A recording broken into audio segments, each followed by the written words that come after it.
have such sights to show you.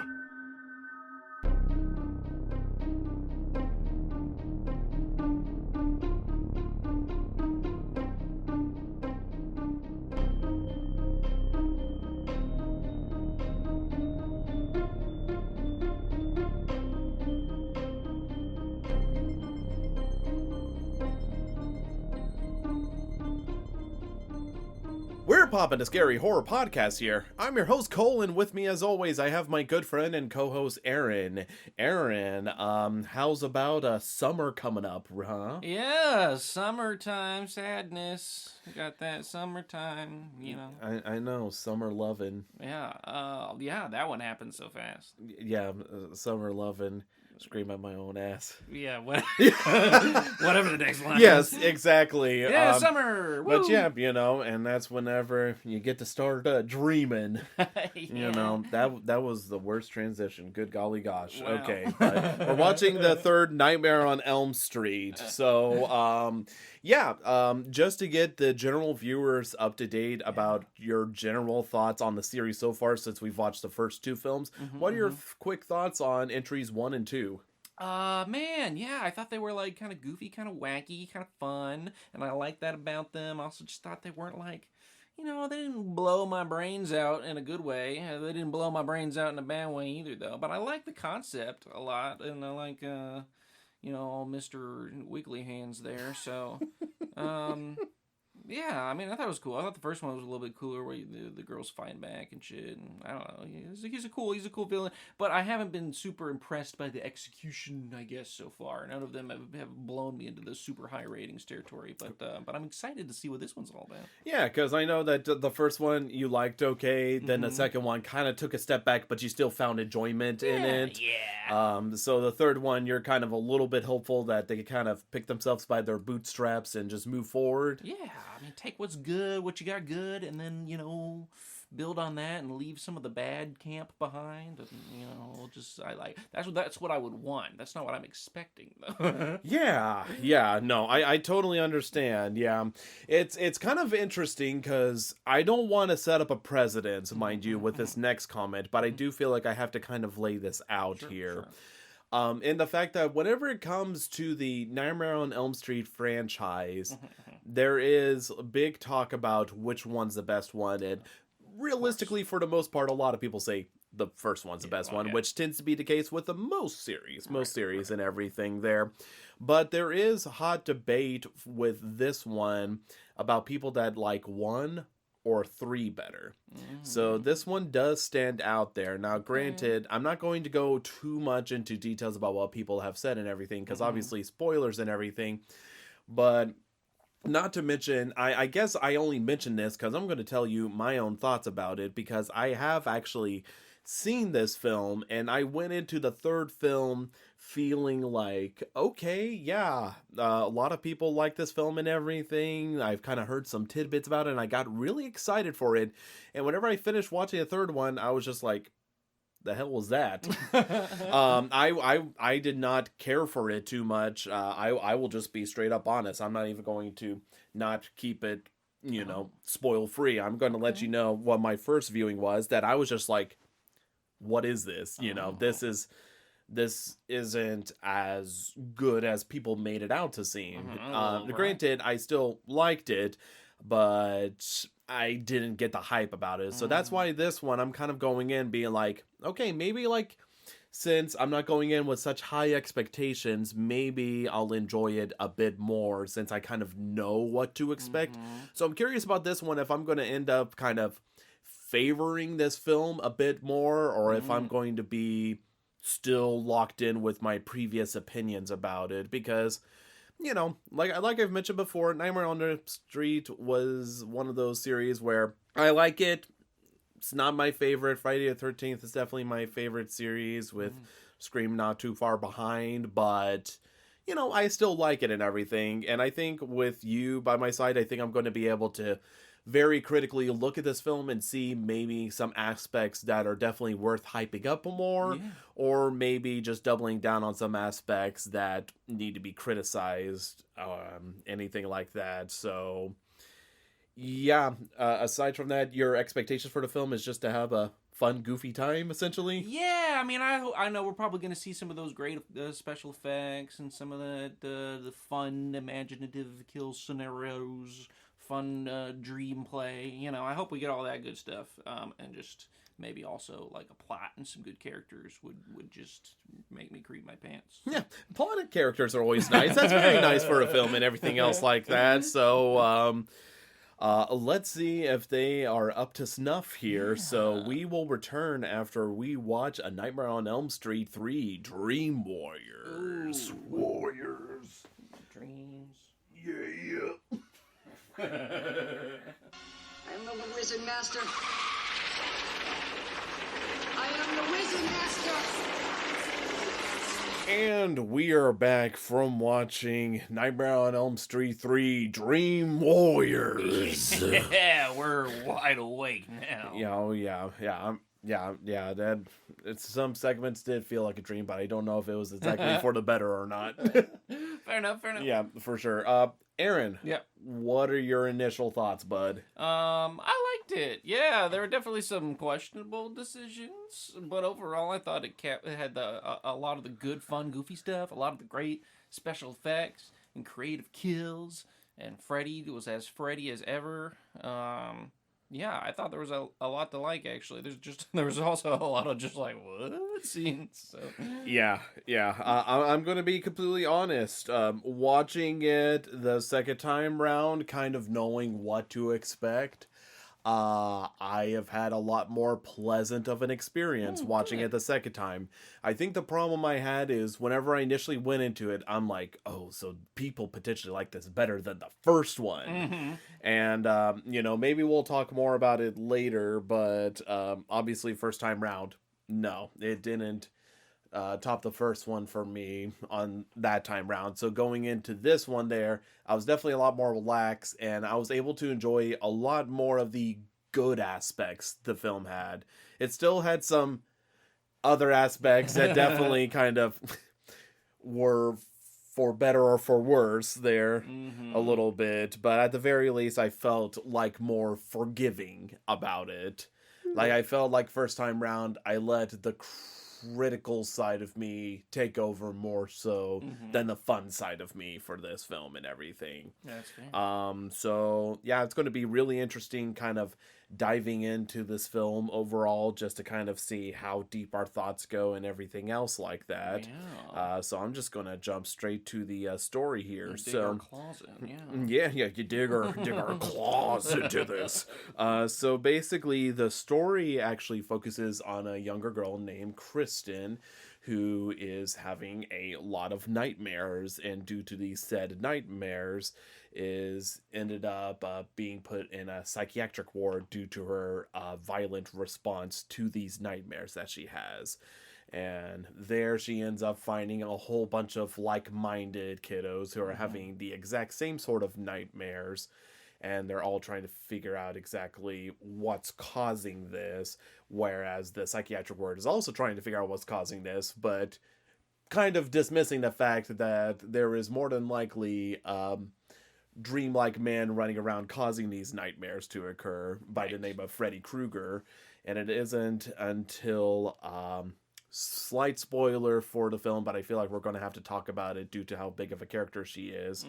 But Heather Langenkamp's character Nancy is back from the first film to help kind of give the sweet deets about, Freddy Krueger and his misdeeds. Yeah. And they all get together just trying to see how they can survive throughout all this. Yeah. So plot-wise, I think it's honestly good and it makes sense. I mean, as we've seen with other sort of slasher films like this, it's typically just bringing in a new batch of people in to kind of experience these sort of I'm trying to think of the word.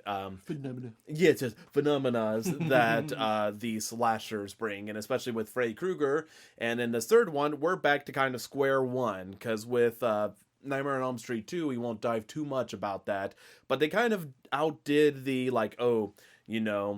you die in your dreams, you die for real. And instead, the line between being awake and being asleep was kind of out the window in the second one. It was just kind of like, oh, Freddy might just strike at any moment, period. So it's kind of nice to see them kind of go back to what worked in the first one there, and just keeping it like, okay, it's just the dreams. It's just the dreams that Freddy's attacking. We got some more limitations on it. And more entertaining. Yeah, and I do think it's actually kind of an interesting idea just to kind of incorporate Nancy back into the story and everything, because she was definitely a very strong character in the first one that you wanted to root and see win. So bringing her back just to kind of help out this new group of kiddos, I kind of like, as opposed to, you know, having the same group of people just try to figure out exactly, you know, what's going on and everything else like that. And for better or for worse, they also dive more into the mystery of who Freddy Krueger is. Surprisingly, which gonna be honest, I wasn't too curious about. I felt like they had it squarely. Yeah, the first two movies established the lore pretty good, and this one they kind of had to bring it back up again, and then added some extra details that I didn't think were necessary. Yeah, that's how I felt as well. But that's for a future discussion there. Yeah. But general plot wise, I feel like it's good. And the other thing that's really good is the dreams. The dreams played a bigger aspect again, and I was definitely able to appreciate a lot more stuff about the dreams, which I'll definitely get into whenever it comes to like setting and production wise and everything. But story wise, I didn't really have too much of a qualm about anything. Like whenever it comes to the main story, there's definitely some liberties they took, whether it's giving more detail about the lore or developing relationships, I guess. But I mean, aside from like the frills of it, I feel like the basic core storyline is solid and just was enjoyable to watch. And even with me knowing exactly where the story was going, it was a lot more palatable now that I just was kind of more relaxed, knowing that I probably wouldn't like it as much as the first one. And that just allowed me to appreciate a lot more of the good this film had to offer and everything. Did you have any thoughts about the storyline or anything like that, No, Aaron? I agree. Yeah, I do think the core plot is really good. Yeah, there are some branches that we can discuss whether or not we liked, especially. Yeah. Anyway, I won't get into it. But no, I thought the plot was good. I actually thought, most of the writing was pretty decent. There were definitely some dialogue choices that were just awful, but that's any campy movie. Sometimes there's a charm to it. Sometimes I was like, that was just stupid. But no, yeah, I thought the plot, the story arc itself was actually really well done. Okay, terrific. So I guess we'll just, with that said, kind of dive back into the characters here, and obviously we got to talk about our returning final gal, Nancy Thompson, played by Heather Langenkamp, and yeah, I thought she was still good in everything. She's a very good actress in everything, and so seeing her come back to the film is enjoyable, and it's also kind of good because it's like, oh, we have a returning character that we're kind of used to, so it kind of brings back that attachment that we remembered from the first film and everything. It is kind of bad though, because this film takes place years later, I guess, since she had her whole 6 years. Yes, 6 years specifically, since she had her whole nightmare affair going on and everything. But she doesn't look a day older than she did in the previous film. I feel like she still looks super young and everything. Yeah. But she's supposed to be like this specialist in like psychology, and especially with dreams and everything, which is how she's brought into the story and everything. Which I think it's great, but again, it just threw me off because I'm like, man, you still look like you could be in high school. But I think that's sort of like the casting for everybody. Like there's like some people that are made to be like sort of like helping nurses or stuff like that. Like one of the surprise people we'll probably talk about a little bit is Lawrence Fishburne is actually in this film. Larry Fishburne. Yes, who goes by Larry Fishburne, which I did not realize That's how he's credited, until I watched it a second time, and I'm like, wait, he went by Larry, because I'm so used to like Lawrence Fishburne, which I can understand why it hits a lot more than Larry Fishburne, you know. Yeah. But it's funny because just seeing his age compared to the other people's age, I'm like, they all look exactly the same age there. But yeah, that being said, I still enjoyed her character being there. Granted, there is some stuff they tried to add further development to her character, and development wise, I don't feel it. Some of the venues they tried to push a little bit, like, oh yeah, just focusing on this aspect, you know, like whether it's the relationship with her and her father, or a budding romance per se. I didn't like the budding romance. No, neither did I, and I don't think the scriptwriters did, considering how light they kept it. Yeah, it was just like, it was suggested almost more than, I mean, I can't talk about the latter half of the film, but like for most of what you see, it's like, wow, these two are really having romantic dinners, aren't they? Like, they're talking about this over candlelight. Okay. Yeah, like it was just very odd considering like, and I guess we could talk about it just slightly, but again, it is like that. They're having a normal conversation, but then they have like a romantic setting, and it's like, why are you having this conversation at this guy's house at night? yeah, like it's just sort of like, what do you have going on here exactly? Like, what exactly is going on? Oh my God, yeah. So is this appropriate? Do we have to go to HR? Yeah.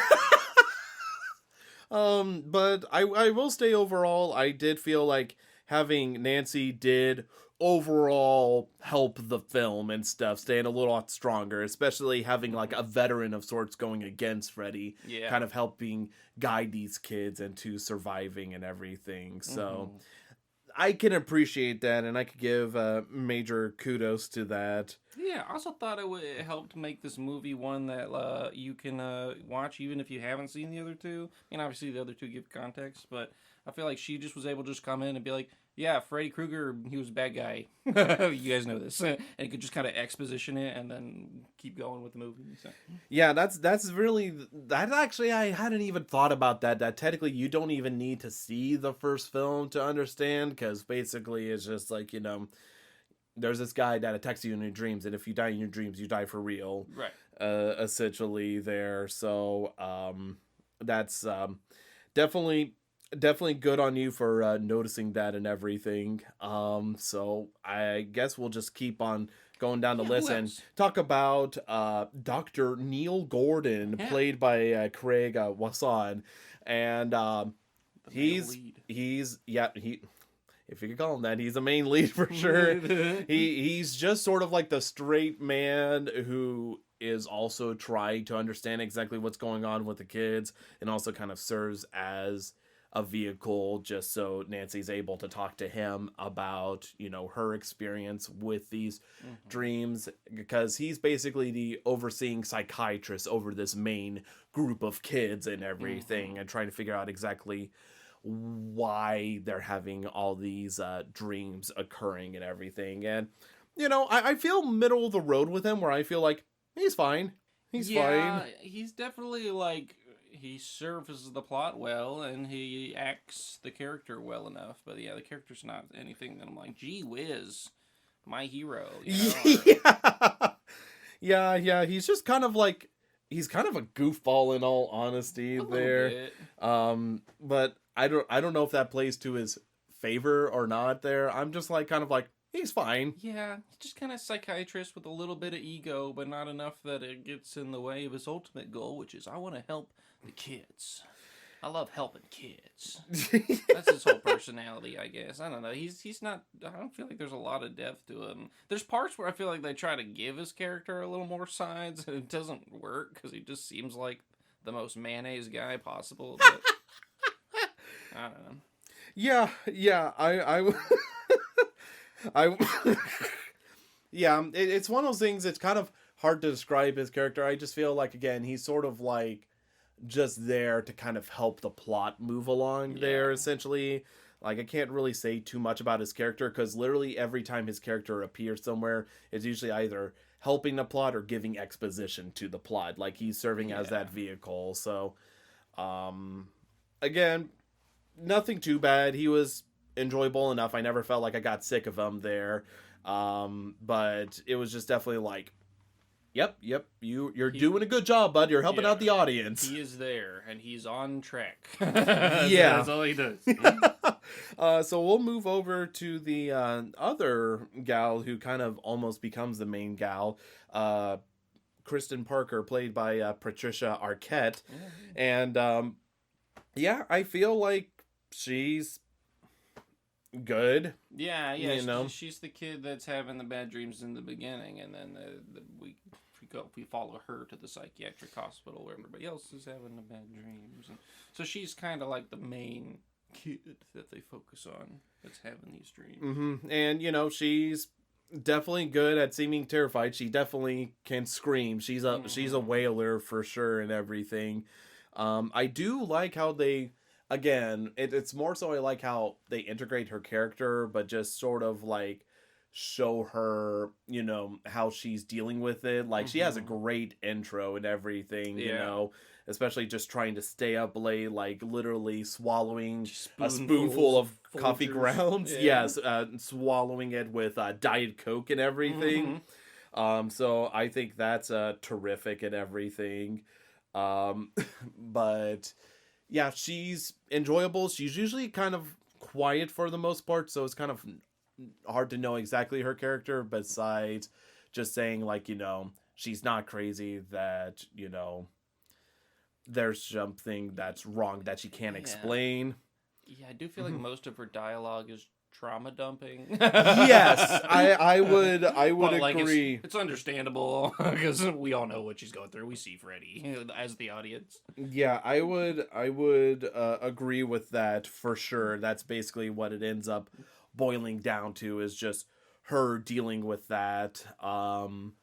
But again, I feel like she's still likable enough to where you want to see her succeed in everything. So she does a good job. I think they do the bare minimum, because there is a big group of characters, and as we've seen in previous horror films, the bigger the group, the less character development they usually get. Yeah, but I will say that I feel like the kids overall are pretty well developed for what what they are. So excited to go through the list. Yeah, we definitely have a big list to go through there, and so go ahead here and talk with I guess the next person who's on IMDb. Sure. Why not? But we have Ken Sagoes, who plays Kincaid. Okay. Now, for the most part at the beginning, he was just usually giving quirky remarks back, sass back. He's sassy, yeah. But as the film goes on, he's definitely given a lot more time to shine, and he has some hysterical lines that definitely helps kind of add energy overall in a different dynamic, which is well needed and stuff, especially because I feel like once I kind of accepted the goofiness of this film, the lines for him hit a lot harder, and they were just a lot more funny, as opposed to whenever I was definitely a lot more straight-laced whenever I first was watching this. But he definitely was funny. But again, that's kind of the surprising thing with some of the kids. You don't really know exactly why they're in there. A majority of the reason, like why some of them are in there, or why they are the way they are there. But for the most part, he's usually pretty quiet, but towards the end of the film, I am definitely glad he got a lot more time to shine and do stuff. Because, he's kind of like the very dismissive one about this, saying like, everything's pointless and stupid, essentially. And I think it's good to have some sort of sense of skepticism there, but at the same sense, he's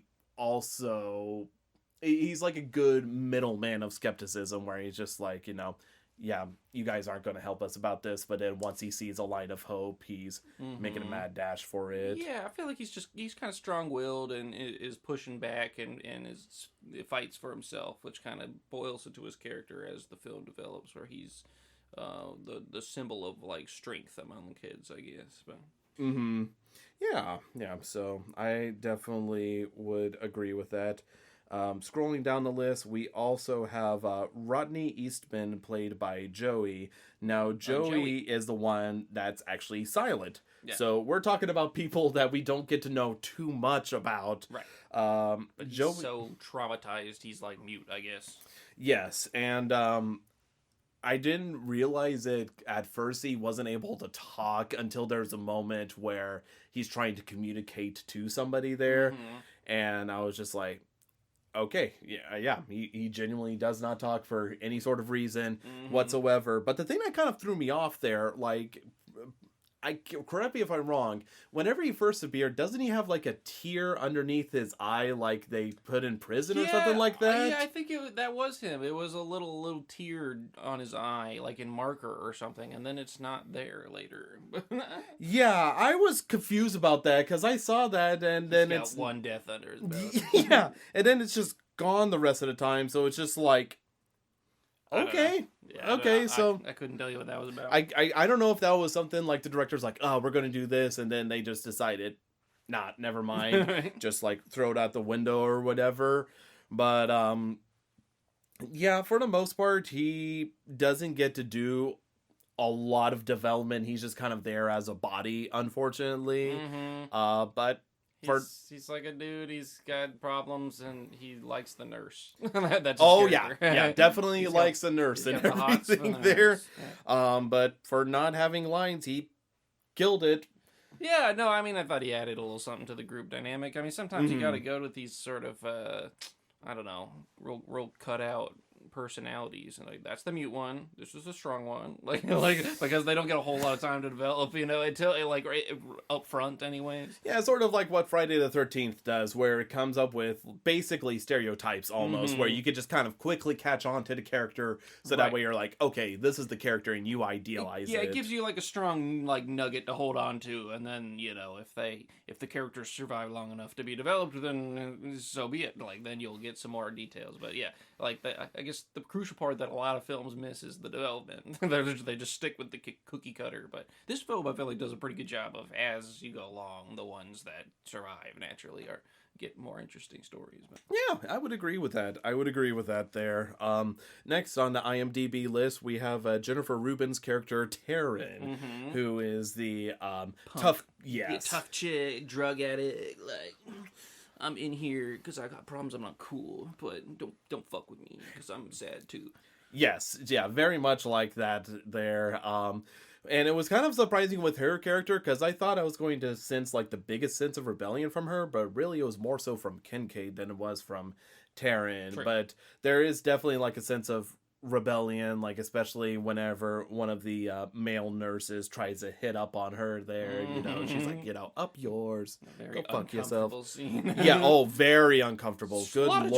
There's a lot of age difference to stuff in this film overall. Yes, but I feel like overall she did a good job for the most part, but there's a part in the film whenever she's trying to show how badass she can be, and it just kind of usurps itself into hilarity as it is. Like, I felt like, look, we believed you were a badass before. You doing this is just ridiculous. I mean, I cannot take you seriously anymore. Your credibility crumbled just now. With that, in her mind, she was a badass. Yeah, that's what matters. Yes, yeah. You go, Taryn. If you believe it in your mind just like that, you do you. Yes. Let your freak flag fly. Going next to the next actor on the list, we have Philip, played by Bradley Gregg, and for the most part, you don't know too much about him except he likes to make puppets, and he's a sleepwalker. And he's definitely one of the more openly welcoming people amongst the group there. Yeah, he's a chattier, more charismatic one. Yeah. And yeah, I mean, for the most part, you don't hear too much, but you already get comfortable with him. You get connected with him, and you're just like, okay, he seems like a cool dude and everything else like that.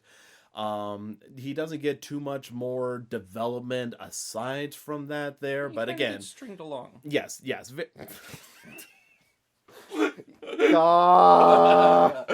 Yes, yeah, I would agree with that. Let's just move to the next actor on the list. We have Ira Hayden, who plays Will. He's a nerd, and he's wheelchair bound. Yeah. Again, he's also just super chill, friendly, easy to go along. You even get to see him play like a version of Dungeons and Dragons where he's like the DMs. wizard master. And so it's just funny to see him be a nerd and everything there. But again, another good addition to the group there. Again, we could talk more about the characters, how they develop, but again, most of these people are genuinely likable, which in all honesty, for a slasher, it's pretty freaking impressive. Yeah. Oh, yeah. Yeah. That's honestly, I didn't even think about it until now that it's like, oh. It's pretty good. Of all the characters that have, like, any significant amount of screen time, like, the one I liked the least was the main dude, and he was fine. Yeah! So that's a good sign, at least. Yeah, I know. That's sort of like the good thing there, is like, if the person you like the least is just like, he's okay. Like, he's and a whatever. slasher, Yeah. that's pretty Right. good. So I always end up hating somebody in these fucking campy-ass films. I'm like, you there? Shut the fuck up. Yeah. What's the name of the wheelchair guy in Texas Chainsaw Massacre again? Oh my gosh, why am I blanking on his name It's and like everything? Winston or something fucking stupid. He can just fuck off. I thought you liked him. And I like, ironically, he's so annoying. I laughed the most at him, but I was laughing at him. I wasn't laughing with him. Franklin. Franklin, yeah, Yes. fuck Franklin. Franklin's catching strays on this episode that has nothing to do with him. 70 episodes later, still receiving shit. Oh, okay. And the last person of the group is Jennifer, played by Penelope Sudrow. Oh, Penelope. And you don't get to know too much about her besides the fact that she wants to make it famous in LA, be a TV star, movie star, stuff like that. And it's fine, you know, she get to see her ambitions and dreams and everything, which is always pretty nice and everything. Yeah. But yeah, aside from that, she also comes up with unique ways to stay awake, as we've seen there. So I was just like, hey, kudos to you, Nightmare on Elm Street, for like making it more interesting as we go along. Because, again, I felt like the first one focused really a lot on how to stay awake. The second one I felt like didn't try as hard there. So it's nice to kind of go back to basics, think of more creative ways. It's sort of like, in slasher films, thinking of new ways for people to die and everything. So yeah, I would say her character overall was good. Yeah. And I guess we talked about our boy Larry earlier, but we might as well talk about him now. Lawrence Fishburne is in this film as Max, and it's so weird seeing like a lot of these big actors kind of in their starting gig and everything else like that. He is young as fuck compared to like what I know him in. Dude, and especially like, and he was like string being, very skinny and everything. But he was still like super chill and everything else like that. He's just one of the like assistants in the ward and everything. He's just trying to do his best because he cares about the kids, but he's also trying to do his job to a competent degree and everything. Just trying his best. I don't want to say it without spoiling anything, but whenever I saw he was in this film, like the first time I watched it, I was like, oh hell yeah. Like, you're talking about something to compete with the first one. Absolutely. Let's go, Right. And then whenever I was kind of looking out for him, I was disappointed he wasn't included more, but on the second watch, he is in the film a lot more than I first initially thought about there. It's just the fact that whenever it comes to the overall plot, he doesn't have too much skin in the game, essentially. He's just kind of there as a supporting character, but he does a good job, and he's super likable, and so you just feel like, again, like, he's like both helping out the main group of characters, but also just not absolutely letting him get away with everything. Yeah, like he works at the hospital and it's his job to make sure the kids are out of trouble. But he loves the kids, so there's like a little conflict there. Where sometimes he's like on the side of the hospital, he's like, guys, I can't let you do this. But then sometimes he's like, all right, well, the kids gotta not die in their sleep, I guess. So. Yeah. He's just trying to do his best. He's a good dude. Yeah. He's a good dude. So it's always great seeing Lawrence Fishburne. He's always had that sense of charisma that just makes him so intoxicating to watch. And while it's definitely more in its infant stages, it's still there, and you're just like, oh, sweet, it's Lawrence Fishburne. He's so definitely like more playful here than you would think. I feel like a lot of people know him in like The Matrix and stuff, and he's definitely not like handing out pills out of his hands of different colors to the kids here. He's definitely like more chill on their level, a lot cooler of a guy. So yeah, I would definitely agree with that. Aside from that, the only other character I could bring up that's of any big importance, I mean, at the current moment right now, I know other characters appear later that we could talk about, is a nun that appears later, played by Nan Martin, and her inclusion was definitely something that threw me through a freaking loop first time I was watching it. I was like, what's this all about? You know, why is she here and everything? But then I slowly realized why she was there and everything. And I guess we could talk more about her inclusion about it. But, I mean, overall, I felt like she played it fairly straight and everything. Yeah, she's definitely she's introduced as like a mysterious figure, you know, and I think the first time you see her, she's just like staring from across the way, and he's like, and then she comes up later. But so she's definitely got some mystery surrounding her, like why she's there, what she wants to help with, and how she knows things and whatever. But she's definitely an interesting inclusion. Yeah. I guess the only last character to talk about that is of any big significance importance is, of course, Robert Englund, returning as Freddy Krueger. And I don't know about you, but he's good. He still just kills it. He always brings a sense of playfulness there. I feel like he gets to, again, just really do a lot more since he's not confined towards the whole sort of like Jekyll and Hyde thing they were going for in the second one. And since he's back to his dream realm and everything, he's able to do a lot of crazy, wacky stuff. And again, he's just given a lot more time to free roam and just be goofy. Oh, yeah.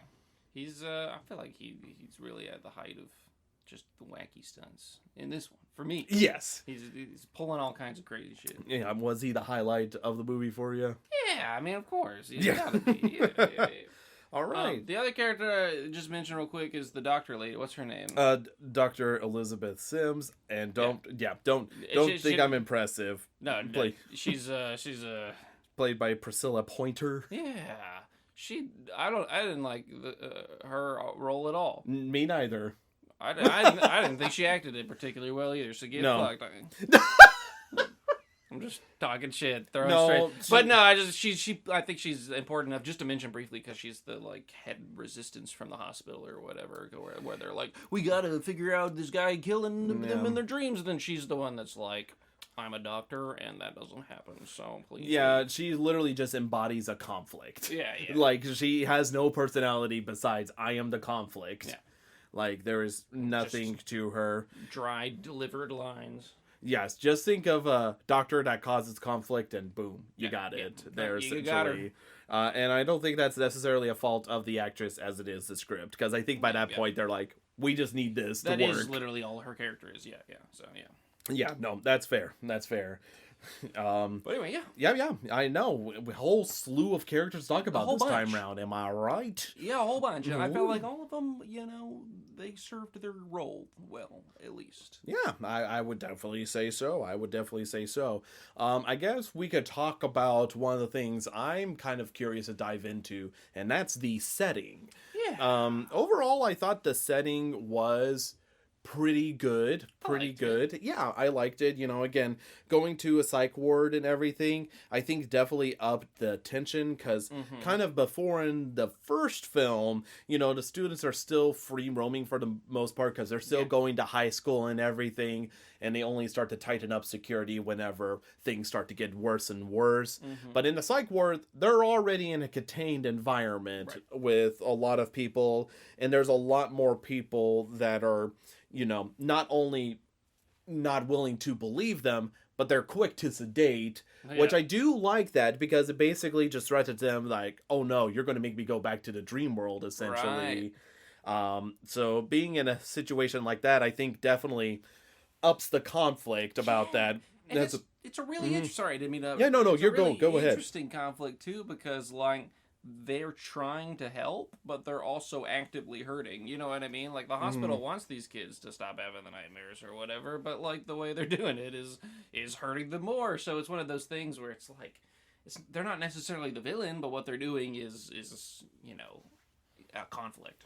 Yeah, and so I think it definitely helps make it a more interesting dynamic, since the threat of sleep is more prominent, because in the first film, they just chose to stay up, and for the most part, the parents are like, oh, you really should go to bed, and it's like, yeah, okay, no, I'm good. But this one, it's like, you are going to sleep, right, sedated or not, essentially there. So I think just adding that extra layer of conflict there, and again, just being surrounded by, again, a lot of medical-minded people, where there's like, this is obviously something deep-rooted within themselves, instead of actually Freddy Krueger running around killing them in their dreams, essentially. Right. There. So that's sort of like the interesting side. So whenever it came to the ward and everything, I felt like it was enjoyable there.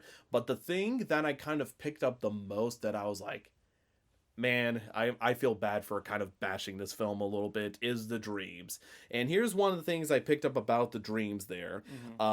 They're scenic as all get out. Like that first initial reveal whenever Kristen first goes into her dream, and it's right in front of what I assume to be Nancy's house and everything there. It's just like, it has a vibe there, and the kids like playing, jump rope there and playing out there. Like it was a creepy vibe, and I'm like, man, I miss this. I miss this sort of like vibe, because that's what Nightmare on Elm Street does very well, is just hit that sort of atmosphere there. Yeah. And so seeing that, I was like, man, that was good. But another thing that I noticed that I was really a big fan of is whenever Kristen is running through her nightmare, there's one of the rooms where it doesn't look like a house, but it looks more like a stage. And initially, it's one of those things that I'm like, first time watching it, I'm like, man, this feels cheap and everything. But then the part of me watching it a second time round starts thinking, and I'm like, I kind of like that it looks like a stage, because again, it's just deleting a lot of the detail in the house there, because that's kind of how dreams are sometimes. Like you just get sort of like a painted background or something like that. And things just turn into other things, and it's the details blur together. Yeah, because like that's what I noticed is like the walls, it looks like cheap. It literally looks like just a wall with painted trim and everything, and even the shelf is just kind of built into the wall there, just to kind of help build it. Like it feels like a stage, essentially. And I was like, I really like this a ton. And plus, it just makes it kind of feel off. Yeah. Instead of feeling like it's just in a house and it's like, oh. Because they could have easily put them in a house somewhere and just make it look real. But just the fact that they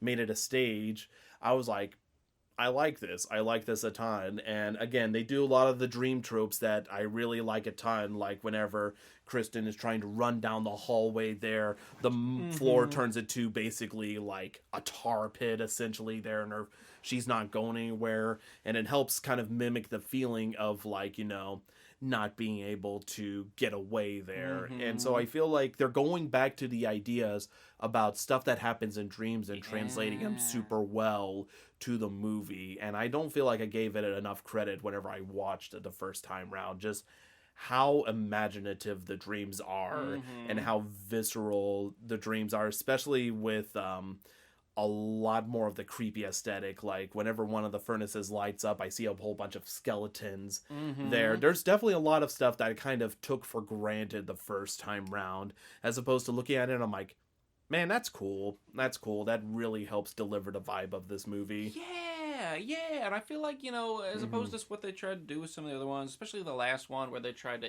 to expand upon the idea of, like, you never know when you're in a dream, when you're not, when you're slipping in or whatever, by just making Freddy just pop out all the time and then he's there in real life. I mean, that just ended up being discombobulated. But in this film, I feel like they did a really good job of capturing the idea that you, like, are slipping into a dream world and this might not be reality, while also making it pretty clear whenever you're in a dream or not to the audience. You know what I mean? Like, they captured that feeling and, like, how this turns into this, and it's just seamless, you know, weird dream shit happens, but also without making the audience confused as to, like, okay, now where are we? Like, is this a dream or not all the time? I'm tired of thinking about it. You know, I feel like they sewed it together pretty good. Yeah. And so I really enjoyed that aspect about it. Now, granted, there are some dream aspects that they ended up elaborating on that I'm kind of mixed on. Like, I'm quite literally half and half, like, where I love it,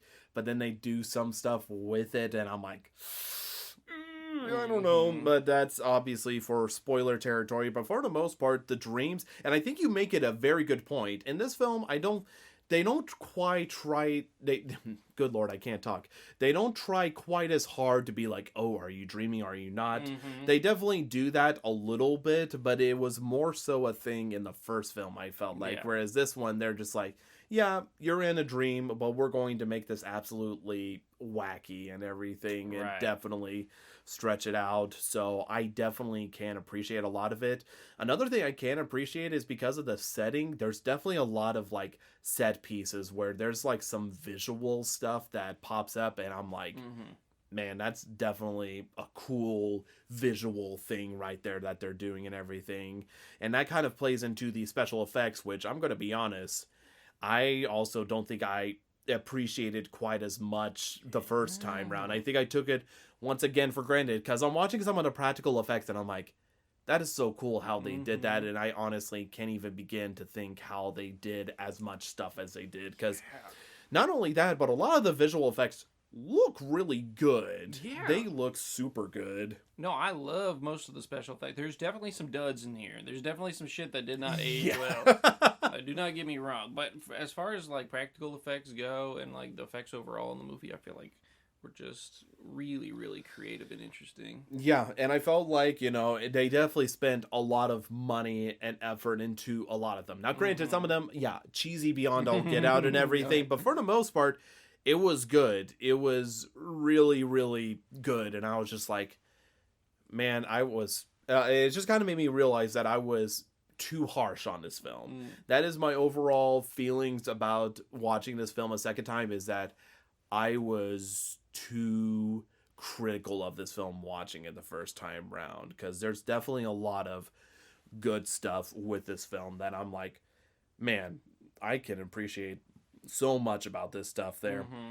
One of the other things I will talk about there, and I'm curious on how you feel, without getting into spoilers, is the kills. How do you think the kills were in this film comparatively to the first one, or even just by themselves? I feel like these kills were pretty peak for the most part. I feel like they took advantage of being in a dream. They took advantage of the creative stuff and just the super wacky, comical style of killing that Mr. Scissored Hands loves to do, Mr. Freddy Krueger. So, I mean, I love that. Yeah, I felt like they were really creative with it. I honestly, I struggle to remember some of the kills in the first couple movies. But, I felt like, correct me if I'm wrong, I feel like the second movie really just phoned it in half the time. They're just like, I can't even really remember a lot of specific kills from that movie. From the second one, you have the shower scene. If you remember that, with the balls galore. Yeah. And then there's the one bedroom scene with the best friend there. Oh, yeah. Okay. That's coming back to me. Yeah. But, yeah, I mean, just overall, I feel like this film just when people are getting caught, when people are trying to run away from Freddy, I mean, all that, even all the stuff that leads up to the kills or whatever is, I just feel like really captures what Nightmare on Elm Street is going for as a franchise. Mm-hmm. Yeah, there's definitely a lot of strong kills that, you know, I could see why people would say they, you know, like it better than the first one. Mm-hmm. There's definitely a lot of like grand scenes, because really for the first one, again, keeping it to light spoilers there, there's the one cell scene where like the sheets end up wrapping around, and there's that one scene, and then another scene is of course the one getting sucked through the bed and the blood spilling out to the ceiling and everything. So that's definitely a few of them that stick out there. Yeah, I guess that's something I appreciate about the franchise is they don't often leave a kill opportunity to waste. You know what I mean? Like, yeah, they definitely make it count and make it stand out specifically there. So we'll have to talk more in spoilers about that there. But that's definitely good to hear overall that they were good. They were good. Yeah. There's one or two I could point out that I'm like that one was stupid, but yeah, it's. Yeah, that's something to talk about. We'll get to that and everything. Aside from that, anything good, bad you want to mention with the movie or anything like that? No. I guess I'd just say well, okay, music's banger. I mean, you guys know the main theme, like that shit goes hard. I mean, I felt like the music was really good at this, but even the in between and the ambient and all the stuff, I feel like it was all mixed really well and had a great soundtrack. But yeah, no, I feel like the strength of this film are definitely the environments, the special effects, the overall feel. I feel like, you know, acting is probably one of the weaker ones. Some of the writing, probably on the weaker side. Yeah, I mean, I thought the characters were pretty good, and the music was awesome, and the effects were awesome, and the kills pretty good, and we all love good old Freddy. So, yeah, that's my rough and ready of everything. Okay, yeah. And I have to agree with Aaron. Music, wonderful as always. It just, Nightmare on Elm Street definitely has a good, solid theme, and the music just helps add to it. It's just good. It's good. It's really good, and it's definitely peak. And again, just, they do a good job of utilizing it, and it helps create that ambiance, as it were. Yes. Now, the real question is, I know we're going to basically get to ratings and everything there. So, I need you to do two things for me. You got it. First, tell me what you would rate A Nightmare on Elm Street 3 Dream Warriors. Dream Warriors. And two, if you prefer this one or the first one. Ooh. Well, I'll tell you one thing right now. I don't even really remember a whole lot of the first one. I'll keep it a buck with you. I'll keep it a $1.50. Not that it wasn't memorable. It's just there's little scenes that stick out in my mind, parts, elements. But like overall as a whole, like it's not. The concept seemed cooler than I think the execution, at least in my memory. But this one, I feel like the concept and the execution are at the same bar. You know what I mean? I feel like they were hitting, they're firing. I don't remember the exact score I gave the first one, so I'm just gonna give my score for this, and we'll see if it's better than the first. Yes, that's fair. That's fair. I think I roughly remember it. Okay, I remember the ballpark, but I don't remember the exact score. But yeah, no, I would give this film probably a 7 out of 10. I would give this a 7. I was debating like 6.5. There are definitely scenes that just detract from the overall film, as it were. There's definitely some like message points that I'm like, that's stupid. There's definitely flaws in the film, but I just want to be clear, I'm not counting anything off for like camp. I feel like that's the appeal of these kinds of movies. I'm not so goofy things and like one-off dialogue that's really bad or whatever. It's like I don't care about that for the purpose of this score. Some of that stuff's funny and it adds to it, but there's definitely some scenes that were just like, what were you thinking? Like, even at the, whatever, we filmed this in the 80s or some shit, like, 70, like, I don't know. Even for that time period, you thought that was a good idea? But, just, like, some of the stuff, some of the little details here and there, I was just like, it's unnecessary. But overall, I mean, even those don't detract from it a huge amount. It's mostly just... There's some bad acting that's not even funny and like a good, like, it's not even like good bad acting, you know. There's some poor dialogue choices that is, yeah, just like, what? You could have had somebody else look at that script before they made somebody say that. And yeah, I mean, there's definitely some goofy elements that have aged poorly or what have you. But I think overall it's a good, fun film. It captures, in my opinion, I think what Nightmare on Elm Street's going for. It's really creative. It's really interesting. It sticks with the cool dream world. So overall, yeah, it's like a 7 out of 10 for me. Okay, well, if memory serves correctly, which yeah, maybe. I think you rated the first one a 7 out of 10 as well. Did I? Okay. I think so. I was going to say, I thought I rated it maybe a 6, but I don't really remember. I have to look back. But... yeah, it might be a 6 or 7. I remember I rated it 7.5 moving up to an 8. I remember that was my score, I believe. But I remember you came in a little bit below that, but not too far. Yeah. So overall, would you say that maybe this film you enjoyed slightly more than the first one, since obviously the first one isn't sticking to memory too much? I think on this viewing, yeah. I think that might change if I were to view the first one and then maybe this one again, you know, if I was going to give them the old double once a piece each. But just because, like, I didn't have any expectations going on the first one, and then this one I kind of had low expectations a little bit just because I didn't super care for the second film. But... yeah. So I wonder if expectations play any more role in my enjoyment. Yeah. But I mean, I think overall, I'd say I probably slightly prefer this one to the first one. Okay, well, yeah. It sounds like they're both pretty even keel there, and maybe might feel different if you go revisit the first film there. But that's kind of what I wanted to avoid doing, per se, with this film, is setting the bar super high, but also not trying to set it super low. So that's why I tried to give my honest experience with it, with being, I've heard people debate like whether they like 1 or 3 better. For me, I was disappointed there, so I tried to set the bar middling. So it's good to hear that sort of aspect there with that. Yeah, so definitely it's cool to kind of see that you maybe prefer the third one just a teensy bit more than the first one there. But yeah, now there's my rating and my thoughts and which one I prefer overall.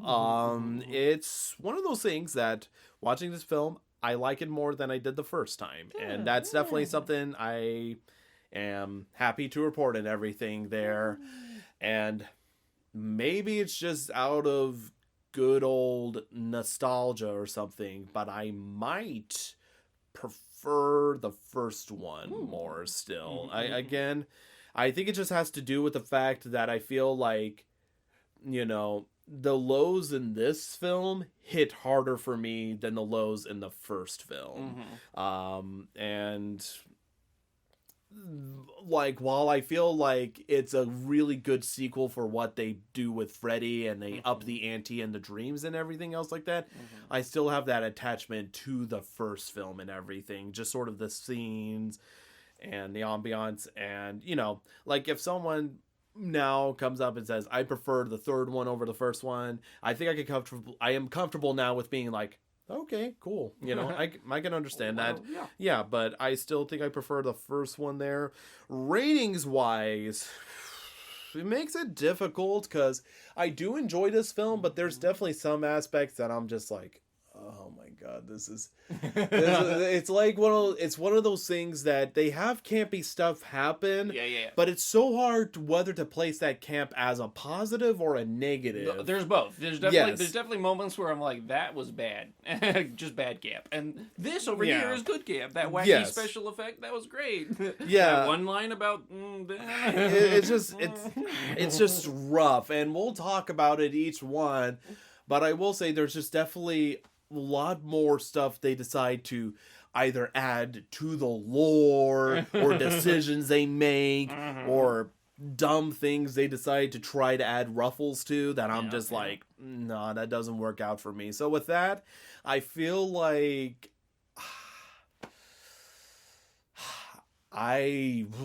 let's see. I think I would rate this a generous 6.5 out of 10. I feel like 6 out of 10 might be too critical there, but I feel if I move up to a 7, that's kind of like a little like, okay, well, slow your rolls there, essentially there. So I'm kind of wavering. So I guess just for the comfort of everything, I'll place that at a 6.5. I'll just place it right there. I feel like I can't move it down because I feel like I'm being too harsh, but I feel like I can't move it up either. It's higher than what it was, trust me, because before, if you had asked me, I would have rated like a 4 or something like that, or a 3 even, because I was so pissed with some of the stuff that I'm like, what the fuck is this? But yeah, so I definitely can appreciate it a lot more. But I'm a one guy, you know. I'm a one guy, you know. This ain't a Friday the 13th for me, where I feel like 1 and 3 are basically neck and neck, par with each other there. But yeah. So there you go. Aaron likes 3 a bit better. I like 1 a bit better. How about that there? How about that? So if you don't want to be spoiled and you want to go ahead and watch Dream Warriors, head on out. Feel free to do so, because we're going to be spoiling the heck out of this film right now. So Aaron, take it away with the first spoiler, as always.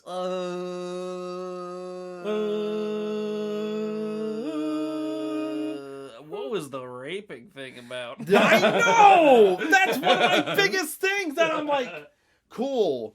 I didn't need to, that wasn't a question I had. Let me drag Mr. Psychologist Man into the abandoned part of the wing, which I'm really just some ghost or part of his imagination. I don't know. Whatever.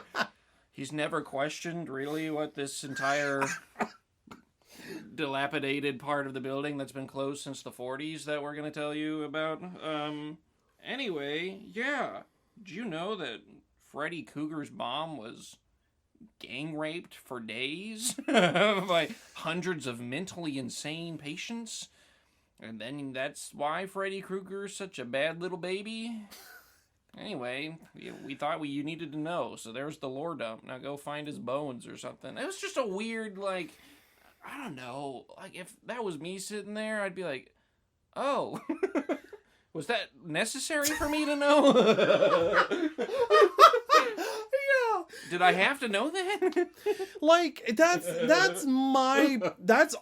the first time I watched it, that honestly just kind of annoyed me. I just watched that and I'm like, what the hell is this? I just wanted some more backstory. And I get why they were like, now, this is the most evilest baby that could be made, or whatever. And so we have to tell people about it. Like, I get why they wrote that in. I gotta pause you there. This is the most evilest baby. Like, I can see them in a script writing room, like, oh yeah, that's an evil baby. Right, like, they're just constantly, all right. In non-supernatural ways, how could we make a really, really evil baby? Yeah. What if it was like a rape baby? Johnson! Like, shh, don't talk about rape here. But what if it was like 100 people raped her? Okay, well that sounds pretty evil. What if they were all mentally insane, deranged murderers? Yeah, now we're talking. It's just one of those things that for me, it's like, you didn't have to come up with a reason why he's evil. Literally, Halloween just says he's literally just the most evil person. Yeah. We don't know why. He's just evil. And they went through 2 movies, and it was perfectly serviceable that just, like, he's child murderer. Like, these people exist, he was fucked up, and then we all burned him to death or whatever. Like, they just, like, we were fine with that for 2 movies. They didn't have to be like, and he was Hitler's love child with Satan, and then they raped the baby or something. Like how much more extreme can you get, guys? Like, cause like that's the problem I have is like, it's just... It's one of those things that's, I feel like it's important. It's extreme for extreme's sake, and it's like, okay, thanks for telling me. Like, it doesn't service the plot. It's just obviously they wanted to be like, and just so you guys know, you're not reading the lore books. You didn't buy the lore books, so I got to tell you on the screen. Rape baby. Well, like, the thing that gets me is the fact that I'm like, that doesn't explain why he comes back in the dreams. So he literally, because like, like the only part of that experience that was relevant, she's like, you need to go find his remains and bury them properly or whatever. If I was the dude, I'd be like, could you have led with that? Like, like, and it's just, I don't know. Like, maybe I'm. Again, I agree with Aaron. It's in poor taste, and maybe I'm just being extra sensitive about it. But like, because Freddy is just a weird dude already. Because he's a child murderer there, and then it's even later, and they even kind of sprinkled this in, but pedophile, right. Like already they have that, so it's already like, yeah. He's a weird concept of a slasher already. Then you just mentioned he was conceived by 100 sexual assaults over the course of days. Being locked in an insane asylum there, and then giving birth to it, and just ended up being pure evil child there. And I'm just like, I don't know. It just sort of makes it be like, can't you just have a kid that drowned in the lake? Right.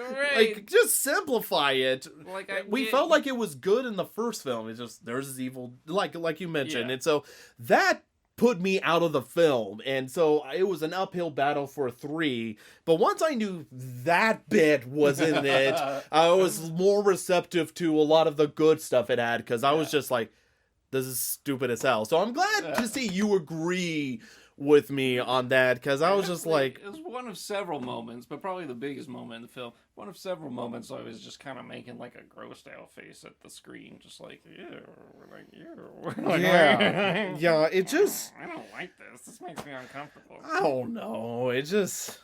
It's one of those things. It's whatever. It's a slasher. There's all kinds of gory, whatever details, but just like that one was just like, all right, it didn't really add anything, and in fact, it detracted a lot from the experience. Yes, I would agree with that. So that's definitely one of the big marks against this film. Yeah. Just dumb backstory they decided to implement that I immediately want to retcon. Yeah, let's just go through all the parts that made me uncomfortable in not a good way. Okay, sounds good. That sounds like a really good time, dude. Okay, next point.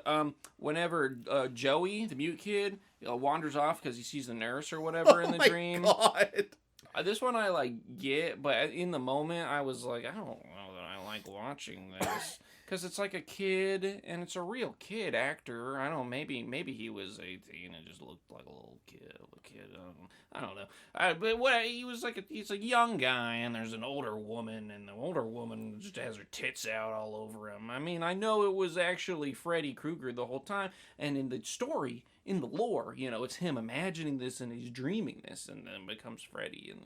So it's not like, and kids dream about women that are older than them when they're kids. But there's nothing wrong with any of that, but like, it just made me uncomfortable to look at this guy that looked like a child, and then a woman just with her boobs all over him. And I was just like, this is a pedophile situation, and it's not the only one in this movie. There's several pedophile situations.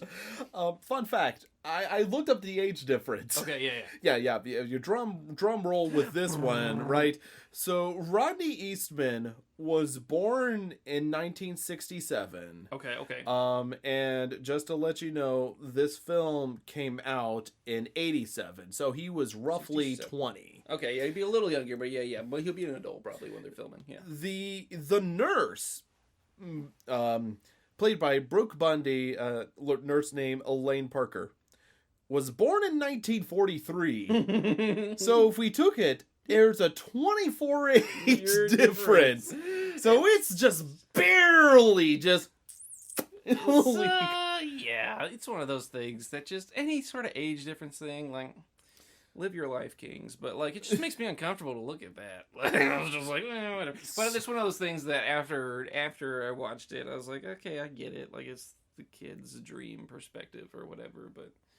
It's just kind of weird. You ever watch, like, old movie? I can't remember the name. There's, like, this kids movie from the 90s where, like, this this like 10-year-old gets a blank check.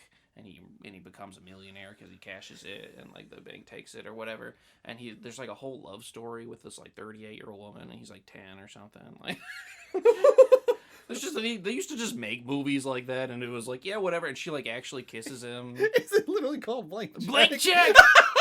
That's the movie. I've never heard of Yeah, this. Blank Check.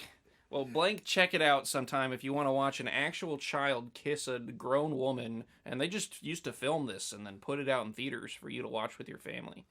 But anyway, that's... Yeah. Yeah, look at that. Look, that's... They kiss. Cole's looking at the actors' IMDb pages right now. This is the worst picture to put. And they kiss each other in the film. Yeah, 1981. 1962? Mm-hmm. God! And like he's 20 actually a years child. different. It's not like a, whoa, how do you do, fellow kids? I'm an adult they cast to play a high schooler. He's like 10 or whatever in the movie. And they used to, the point is, different times, I guess. But the 90s were different. different times. Oh my God! Yeah, anyways. But that's just sort of the vibes that I get from movies. So, 'cause I just forget that they used to just do that. And I was like, oh, right. Right. But the Nightmare on Elm Street, the first one even was like a little bit where like this girl's in high school and you like Nancy and you see her titties in the first one. And I'm just like, well, I just forget that old horror movies are like high school girls, titties out. Don't think about the age. Don't think about it. Titties, girls, you like it. Yeah, so we have... we have this over 20-year difference here.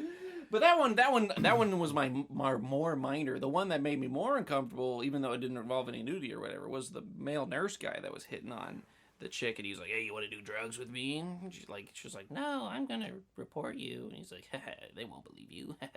Oh, yeah. And then luckily they never come back to that plot line because I was like, "Wow, that male nurse is giving a lot of rape vibes to that child that is also mentally unwell." Like, there's a lot of elements I don't like here, and they just threw that out for what reason? Because she's being tempted with drugs, I guess, in that moment. But like, even if I did a lot of hard drugs, I don't think, like, if I had been clean, she's sober in the film, I don't think I'd be like, yeah, this guy that's definitely gonna rape me while I'm on them, I'll take you up on that. Like, yeah, I'm definitely glad they didn't push the male nurse Lorenzo plot at all, played by Clayton Landy. The greasiest dude. He is. And he's like skeezy towards his female worker, Lane Parker, as we see him make out with Joey later. Yeah. There. But yeah, definitely a lot of creepy vibes of like, I don't like this. But all these don't get anywhere near as much of the screen time as the main romantic relationship that made me uncomfortable, which is between the two main characters. And it's so funny how it makes you uncomfortable because, like, she's like 22, and that guy's got to be like 40, and I don't know what. He's the most divorced dad in America, but you don't see his kids or his ex-wife or anything. Like, what is this guy doing here?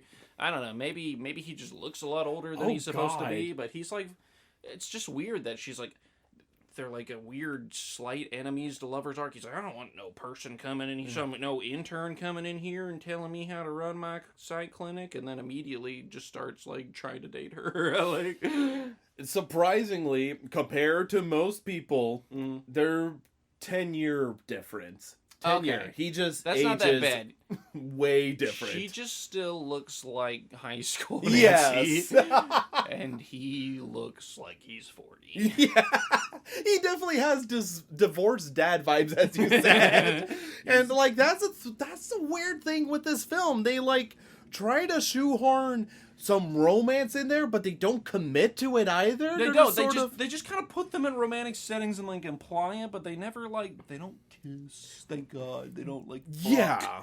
They know like, oh, I love you, Nancy. She just like meets her dad and then tries to intimidate him, I guess. Yeah, like I'm kind of happy they don't go with that. They don't, because I know honestly I'd be like, what the hell is this?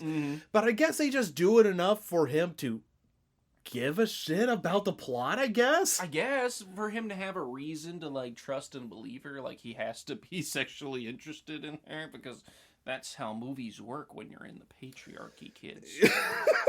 There has to be women only exist to romance the male lead, and then also to do whatever else they're written to do. Yeah, it's weird. Anytime they just set them up in a romantic thing, like they literally never kiss or do anything romantic. They're just in romantic settings and just talking. Honestly, one of my biggest beefs with this character is he doesn't need to exist. Like, Nancy could just come in and do the whole plot, and he doesn't have to be there. Like, he does the nun stuff by himself, but, like, the nun could go talk to Nancy instead. Well, like, yeah, and he doesn't need to be in the movie at all, and he's kind of the main character. He doesn't really have to. He's literally just there for the audience's sake, and that's about it. Well, yeah. Because he's there anytime, like, the nun appears to give the Freddy Krueger back lore and saying, bury my bones and everything. And he's there essentially just to, again, sort of hear more about what happens in dreams or whatever. Yeah. And one of the things that appears later that's super surprising is that another character returns to this film, and that is Nancy's dad, Lieutenant Thompson, played by John Saxon, who appears because he knows where Freddy's body is buried, because he was one of the parents that helped burn Freddy and then hide his body somewhere, essentially. But he's like... literally, Dr. Gordon is only there just to, again, help also, bless the ground and bury Freddy's body, essentially. He does kill Freddy in the end, and then Nancy dies. Yeah, which is kind of weird if you think about it. Right. This is the dude that kills him. Not Nancy, but just some random dude who has the bag of bones. Which is like a little anticlimactic, but it's not like Nancy wasn't also doing her part like the whole time. But it's like, I would have preferred that somebody with more stake in the game killed Freddy. If not Nancy, then whatever the blonde girl's name was. Yeah, for sure. Like Kristen just being able to do that. Just, I don't know. It just feels a little weak. And again, like literally him being haunted by the nun out of everybody, because nobody else sees the nun. It's just him. And even whenever the nun talks to him, he's like, well, I'm comforted by science. I'm a man of science. I'm Mr. Atheist. Tip my tribly to you. And he's just being haunted, and I literally love that he's just being led to be like, oh, so this is Lord Freddy Krueger. Oh, this is how you get rid of him. Oh, you were Freddy Krueger's mother. Right? Yeah, I love that he said that part out loud. That was the big reveal at the end, as he sees the nun one more time at Nancy's funeral and walks around and sees that the grave she's been by this whole time at all these kids' funerals he's at constantly. Yeah, I know. He's just like, another funeral. Another child funeral. Life in Biden's America. Oh my god, yeah. But he walks around and sees, and it wasn't enough because they know the audiences are stupid and wouldn't piece it together by seeing the name Krueger, Amanda Krueger, and then her name in Christ, Sister Mary, whatever. He has to say it out loud. He's like, oh, you're Freddy's mother. He's literally only there for the audience's sake. Yeah, he's literally the eyes that the audience is supposed to experience this through. That's his whole role. Oh my god. Yeah, it's rough. It's definitely rough. Man, but I will go back a little bit to John Saxon. I felt like he did a good job for what little he got to do. Like, he literally does just seem like a dude who has to deal with the fact that his wife died, like, 6 years ago, essentially, there. He's, like, just alcoholic who doesn't want to find Freddy because he doesn't want to relive his trauma either. Doing that. Fun for his character, yeah. Yeah, I felt like it was neat to see him brought back there, only for him to be killed off. Yeah. I thought it was funny that he was part of one of the lesser acted scenes, I thought, in the movie, and that's when the main guy is, like, trying to intimidate him, and he, like, throws the table over and picks him up, and it just looks like the world's, like, weakest man trying to intimidate an actual person who's just, like... It's like SpongeBob trying to rough someone up. He's just like, yeah, okay. I guess I'll go find Freddy's bones with you. When you put it like that, don't scratch a nail, sweetheart. I don't know, he didn't really sell it to me that he was a tough guy. No. Come on, Dr. Gordon. Be assertive. Be assertive. Not insertive. Oh my God. Let's talk about these kids dying. Yeah. Let's go. Kill them. Fuck them kids. Oh my God. I gave myself hiccups from that. Yeah, so the first one is, what's his name? Fucking Shaggy Hair Madoo? Yeah, Shaggy Hair Madoo dies. His name's Philip. Yes. That was one of the strongest death scenes I felt like. I was already like, whoa, because whenever they stripped all the fucking strings out of his body to string him along like a marionette with his own blood vessels or whatever the fuck that was, I was like, oh shit, because I thought that was going to happen in real life. But I love how in real life he was just like sleepwalking, and it looks like sleepwalking because he has his hands out or whatever, but he is being puppeted. Yeah, I thought that was a brutal scene. Like, that's one of those scenes, like, just seeing, like, the tendons ripped out, and it's still connected, and it's just pulling him, like, ugh, it gets under my skin, because it's done so well. And again, I feel like it's neatly thematic, because, again, you see him playing with puppets, and you don't think initially this is going to play into it. You're like, okay, this is just one of the hobbies he does. And seeing him strung along, and again, like, Kincaid actually wakes up, and he's like, dude, you're sleepwalking, go back to sleep, and he's like, whatever, right. You know, essentially lets it go. The one thing I will say I have issue with that does start to, again, blur the line on how the hell does this happen is he phases through a locked door. Yeah, he does do that. And I was just like, okay, that's a little cheap. Like, I get it. You have to figure out a way, like, okay, well, they wouldn't have it unlocked or whatever. But at the same point, I feel like it's one of those, like, lapses you have to kind of make to ultimately get the crazy kill that you get. Because it is definitely sort of, like, a very dramatic, scenic sort of kill there. Because you see that basically Philip has walked his way all the way up to this, like, tower there, and he's there leaning over the side, and all the kids in the psych ward are like, oh my God, need to get him out there. And then they're sending, like, Joey running down there, and he's trying to grab the nurse's and it's like, what do you want? And so then he takes a tray from there and starts slamming on the doors, and so all the kids are there screaming, trying to wake him up and everything. And then you see, like, this loose, sort of half-visible Freddy kind of using him, sort of dangling him with his fingers as he takes his clawed hands and cuts it off, which sends him flying over the edge and everything.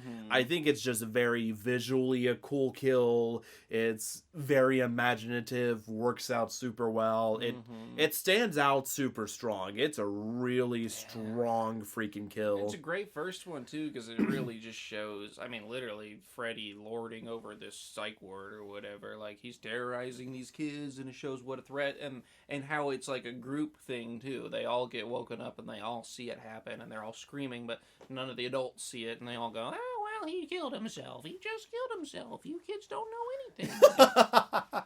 Yeah, and it's honestly, like, brutal, and it really sets the tone, and really we've only had, like, one early instance with Freddy up to that point, and that's whenever Kristen's kind of being chased by him through the house there, and then whenever she wakes up and trying to go to the bathroom, there's that cool effect where, like, the faucet head grows and grabs a hold of her, and she tries to pull it out, and even the pipes look like bones. And whenever the other set, like, pops out the claws and everything there, and whenever her mom finds her, it's actually Kristen who has slit her wrist with a razor, which, again, helps, you know, give the reason, like, oh, she has to be thrown into a ward there, but it's also just brutal. So even though that's not technically a kill, I do remember that scene be like, dang, that's rough. Yeah, it does a good job. I mean, I think this film is really good at showing, like, how some things are horrible, you know, but then also balancing that out with, like, really goofy nature of, you know, he's like a sadistic, clownish kind of killer, you know, and so he does wacky things because he enjoys the thrill of it or whatever. And so I love that it's great and all that creative, interesting monster, you know, whimsical almost nature of it, and then also the stark horrible reality of like killing yourself. Yeah, that's honestly a really good point to bring up. I definitely would agree with that there. I think the next death that happens to be with our gal Jennifer, who's wanting to be a star. That one was silly. That one was silly, but still also very memorable and brutal. So I think it hit that line perfectly, because it was also... I have to give props where it's due, because basically she's staying up because she's having a hard time coping with the death of Philip and everything. And, you know, Lawrence Fishburne's walking in, he's like, hey, you need to go to sleep and everything. And she's like, please, I just need to watch this. This helps me feel better. And he's like, fine, but I didn't see you in there. And it's like, it's that lapse of judgment that's sort of like, no, don't leave her alone. It's like reasonable there. But then it just leads to the craziest thing, because she does her damnedest to stay awake, like literally smoking a cigarette butt, then burning herself to try to keep herself awake there.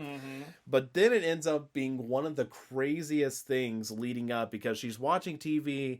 And then you mentioned one of the things with the opening credits, it had Zsa Zsa Gabor. Yeah. And you're like, oh, Zsa Zsa Gabor and everything. Zsa Zsa Gabor, and I wonder who she plays, but she just plays Zsa Zsa Gabor. Yeah, being interviewed by Dick Cavett and everything there on the show. And then all of a sudden, Dick Cavett turns into Freddy Krueger and lunges to slash at her before it cuts to static, which already throws you through a loop and everything. You're like, what? Okay. And then, of course, Jennifer, seeing the static on the TV, slowly approaches it and everything. Well, you can hear, like, a really faint, like, they're singing the nursery rhyme, too, or whatever. I think she's trying to get closer to hear it. Like, what are they saying? But they're singing the 1, 2, where he's coming, you know. Yeah, doing that. And then, all of a sudden, the TV sprouts arms and everything and picks her up by the head to in front of the screen. Then Freddy's head just... morphs towards the top there and everything, and like I'm trying to think of I know something the final about like you want to be on TV so bad, bitch, or something. yeah, he's like, you know, time for your debut, and then this line sticks so hard where he's like, welcome to prime time, bitch, and slams her head through the TV. Oh man, like it's so goofy, but just hits that perfect note of campiness, but also killer. And then just slamming her head through the TV there, and just having Max walk back in to see her body just hanging from the TV to TV hung up on the wall there. It's so brutal, and you're just like, Jesus. I love how that doesn't convince anyone of like the supernatural nature of this situation. They're just like. The psychologist even says something later about like, hey, Max jumped off a building and whatever it just died, and like, and then he just like goes on. I was like, how do you kill yourself by throwing yourself into a television? Like, how do you think that happened? Like, especially that high up, right. Like. Oh my god, it's so silly and everything, just seeing that happen there, but it's also just, again, one of the most memorable deaths, like, head being slammed towards the TV there, is just like, god dang, and everything. But yeah, and that leads sort of like to the almost kind of semi-death thing going on, because basically what they end up trying to do is, Nancy's trying to convince Dr. Gordon, like, hey, look, we need to do it this way here, dealing with Freddy Krueger, because she figures out that Kristen has the ability to grab people into her dreams and everything, which I think it's kind of nifty to say you have that said ability there. They don't really dive too much into it, besides, oh, I've always been able to do it there, like drag people into my dreams and everything, and it's sort of like, yeah, okay, yeah, sure. Just all the Elm Street kids are connected by this, and she has the ability to drag people into the dreams there. And so they end up testing this out there by trying to go to sleep, and whenever they wake up, they're like, oh, I guess it didn't work. Yeah, let's go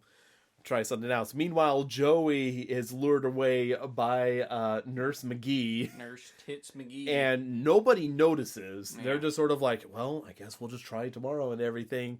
And they just ignore Joey for the longest time until it's already too late for him, which I gotta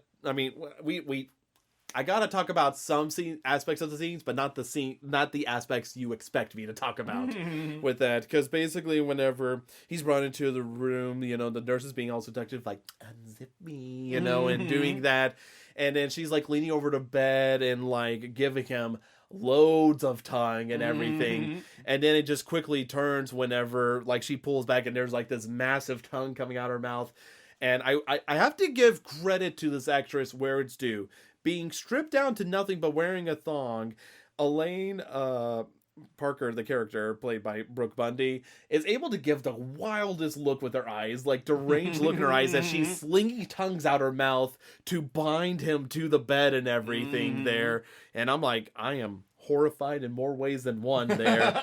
Mark me down as scared and horny. Yes. I was worried the first time I watched it that it was just going to be Freddy's head. It's just still on the female body and everything. And I'm like, I don't think I can handle seeing that right now. But no, fortunately, they just have enough sense to pull back and it's just Freddy in the sweater there. As Eve then basically is dragging him towards hell, essentially there. But meanwhile, the main kids realize they have super dream powers. Wow. Yeah. And I like this idea about, them having like dream powers and stuff. Yeah. And that was the biggest thing I was told about this film is like, oh yeah, they get like these crazy dream powers. And I'm like, oh, sick. This is going to be epic. They're going to be fighting Freddy with like dream powers and stuff. I went into the film thinking that. That was a big mistake.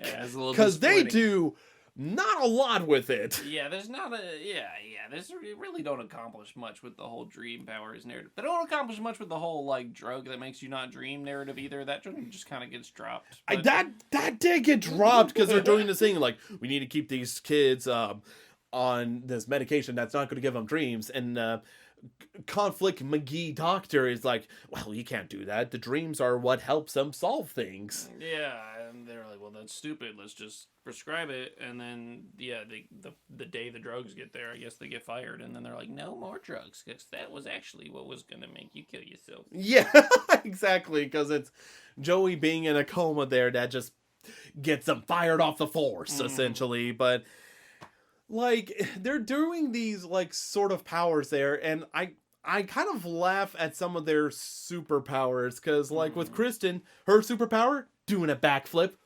Yeah. Doing that, and it's like, great. Well, that's something there. It a couple times. Yeah, and, like, Kincaid was just like, oh, I'm super strong and everything, and it's like, okay, and everything. And, whenever it comes to Will and everything, he's like, in my dreams... I could walk, and it's like, oh, that's sort of cool. And he's like, I am the wizard.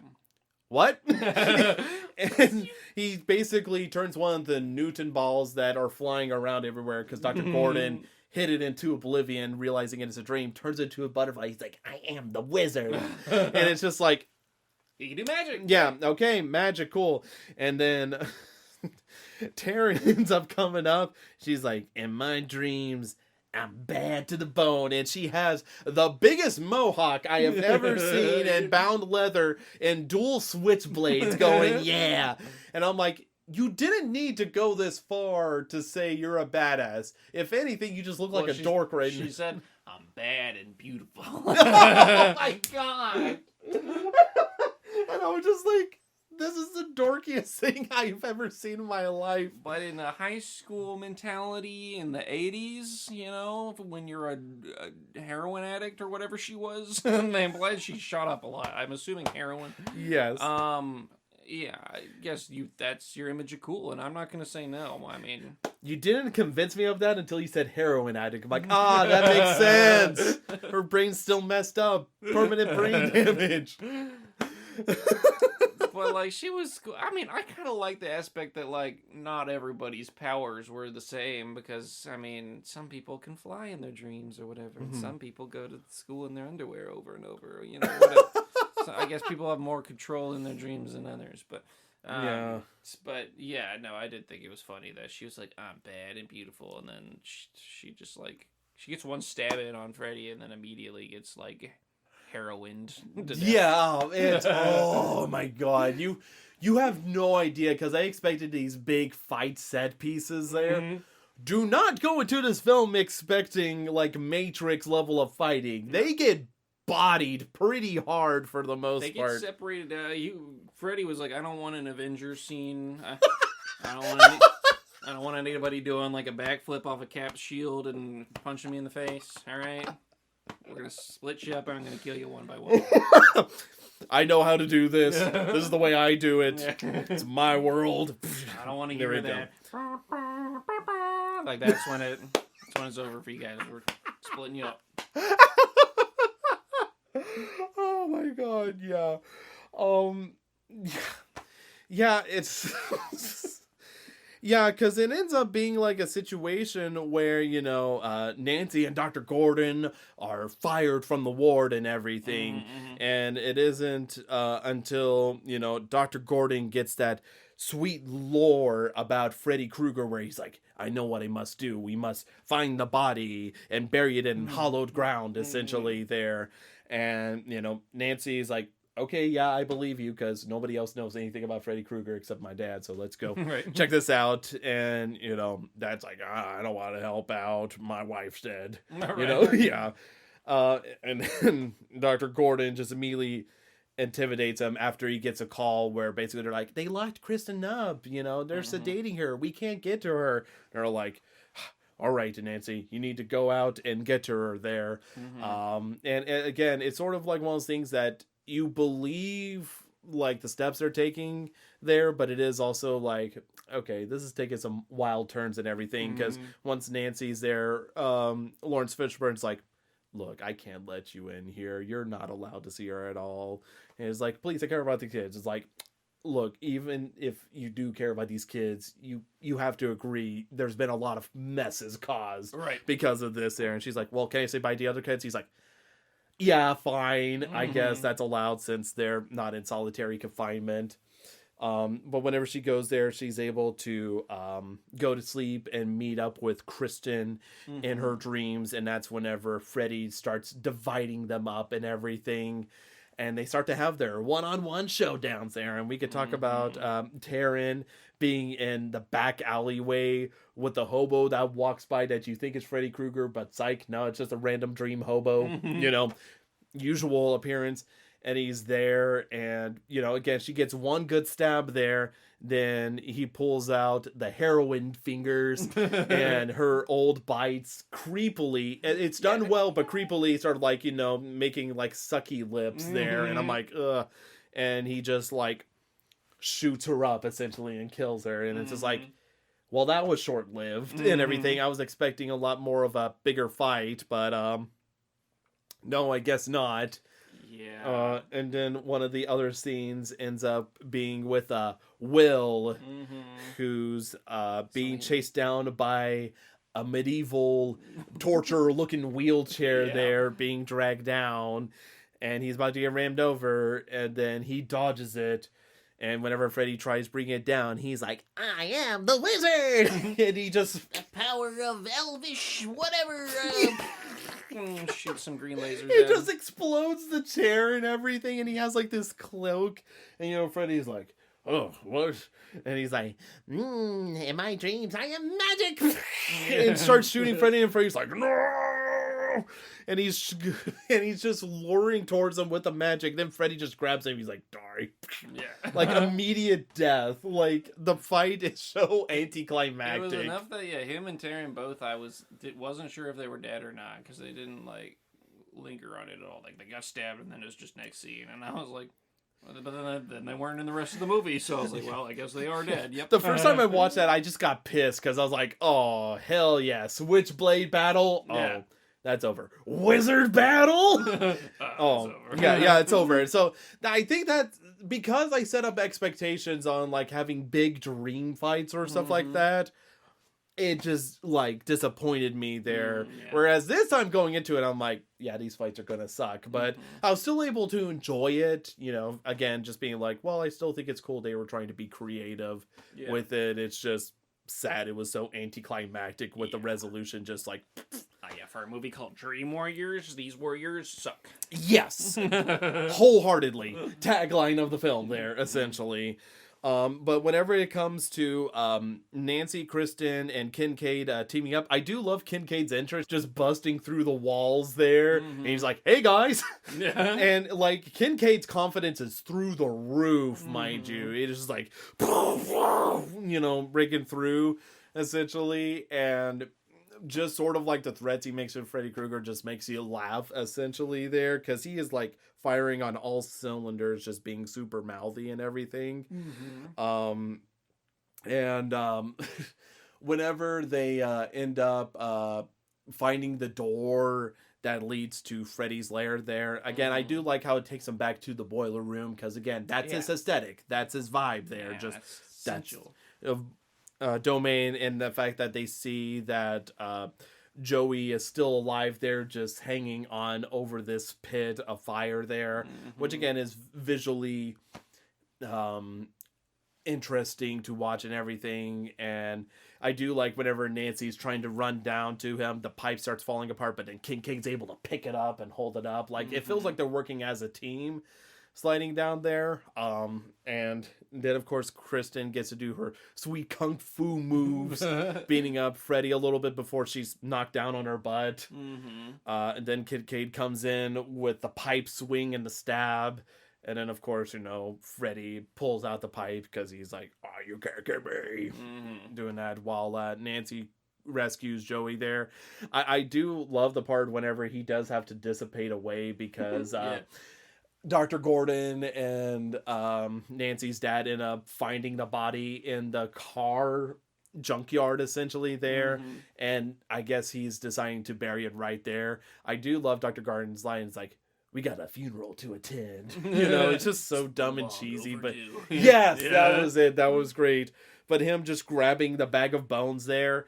And I'm sorry you got spoiled with it on the open menu, but the skeleton reanimating together in stop motion, which I do love the stop motion they use both for that and whenever Freddy. When he's the puppet? Yes, whenever he's a puppet. It's clean. It's clean really animation. Nice. They did a really good job. Like, it's not choppy. It's very smooth. I'm like, man, major kudos there. But it is goofy seeing Skeleton Freddy just kick both two grown men's asses in the junkyard. It's always goofy when a skeleton doesn't just fall apart whenever you touch it, you know? I feel like that's a skeleton's job. I'm supposed to slash it with a sword, and then it goes, whoa, and fall into a bunch of... So whenever you see that, when skeletons are beating the shit out of people, it's always like goofy looking to me. Yeah, it was definitely goofy looking, and just the fact that he's able to knock Nancy's dad back where he gets impaled on like a jagged piece of the car, which I do love the foreboding thing where the car yard starts like glowing with lights and motors are going, and even their one way out collapses in coincidentally.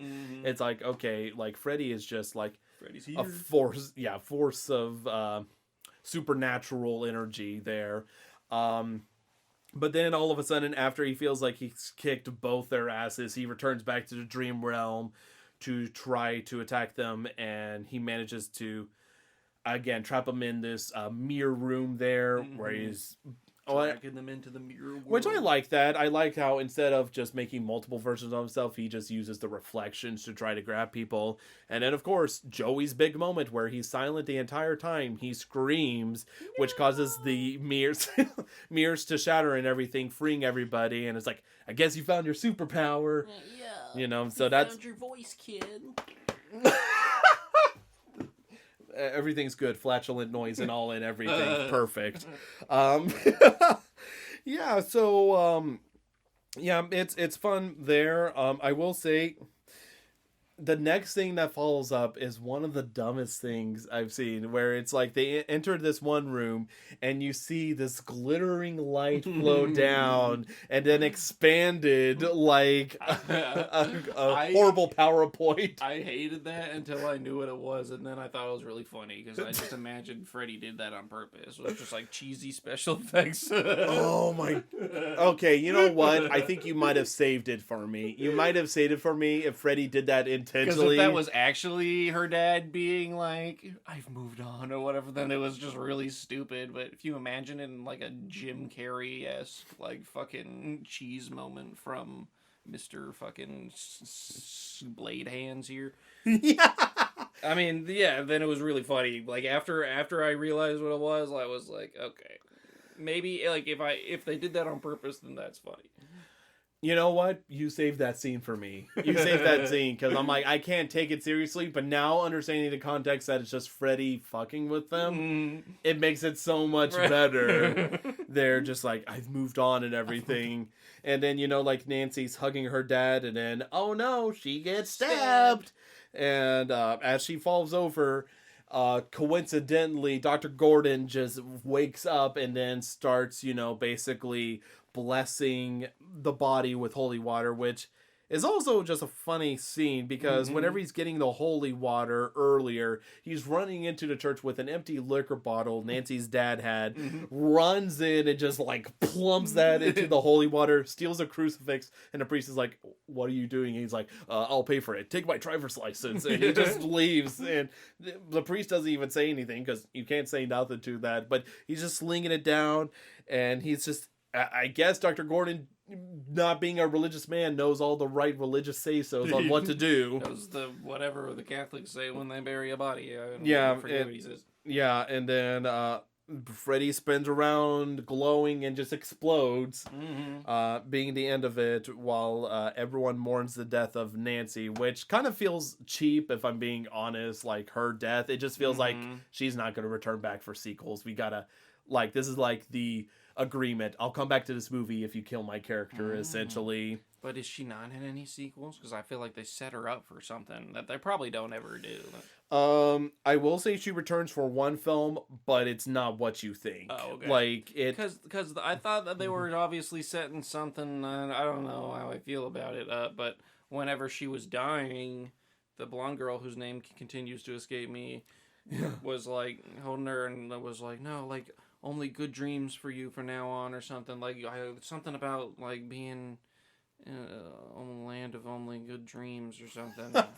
And then she dies, and then in the end, the dude has her little good dreams doll from Thailand or wherever the fuck she said it was from on his dresser and the little model house, and then the light comes on in the bedroom that would have been her bedroom or whatever.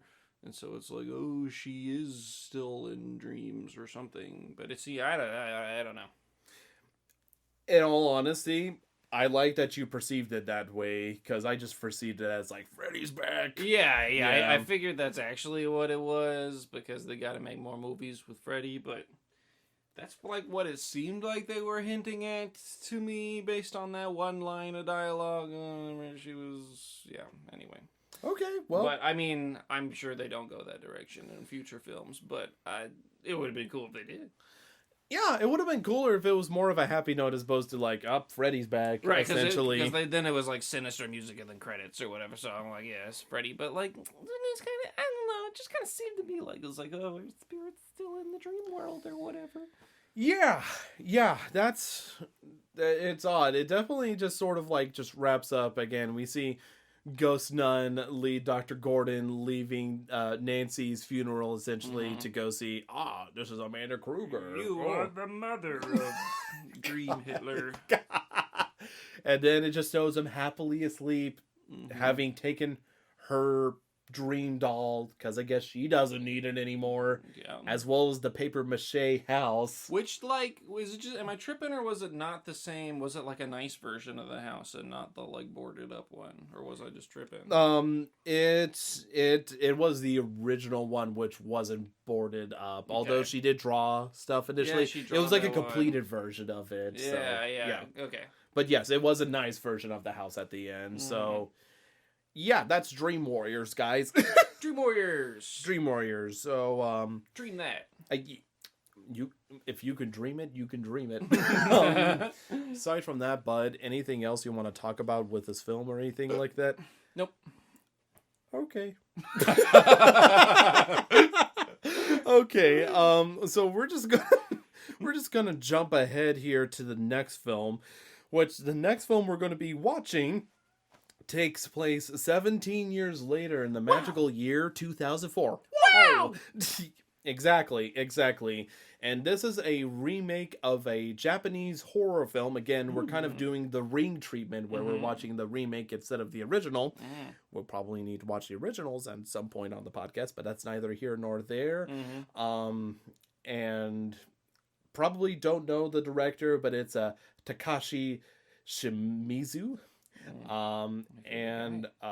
It's 2 words in the title there. You got the first one right, bud. You nailed it. The second word deals with something you just can't let go of. The past. That's true. You can't let go of the past, but you need to. But just sort of like a deep resentment you have towards someone. Starts with a G. The goddamn.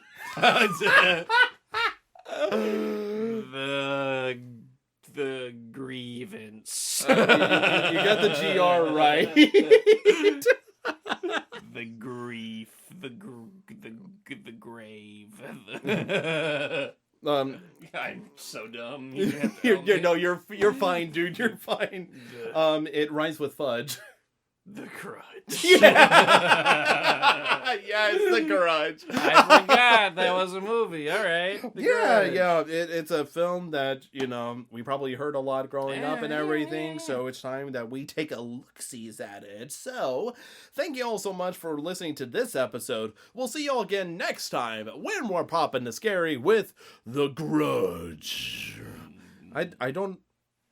I don't know who sounded creepier, me or you. That's what I'm trying to figure out what the hell is going on.